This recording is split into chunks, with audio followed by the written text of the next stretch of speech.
Totoo nga kaya na aalis na ang aktres at showbiz personality sa isang TV show dahil bibihira na nga itong nakikita sa kinabibilangang show na napapanood araw-araw. Ipinagtapat ng showbiz personality na nahihiya na rin umano ito sa mga co-star dahil hindi na nga ito nakakasipot araw-araw dahil na rin sa busy schedule nito. Ilang buwan na ring laganap ang mga espekulasyon na ito sa social media tungkol sa posibleng pag-alis sa matagal ng show na may mga bulong na nagmumungkahi na baka palitan na rin ito dahil palaging ang absent.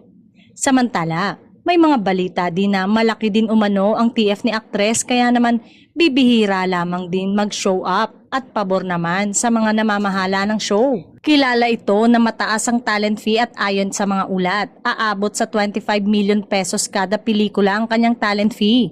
Kumikita rin siya ng 450,000 pesos kada araw para sa everyday show ayon mismo sa ulat sa Facebook. Sa ngayon ay abala ang aktres sa pamilya at mas focus sa mga banding abroad.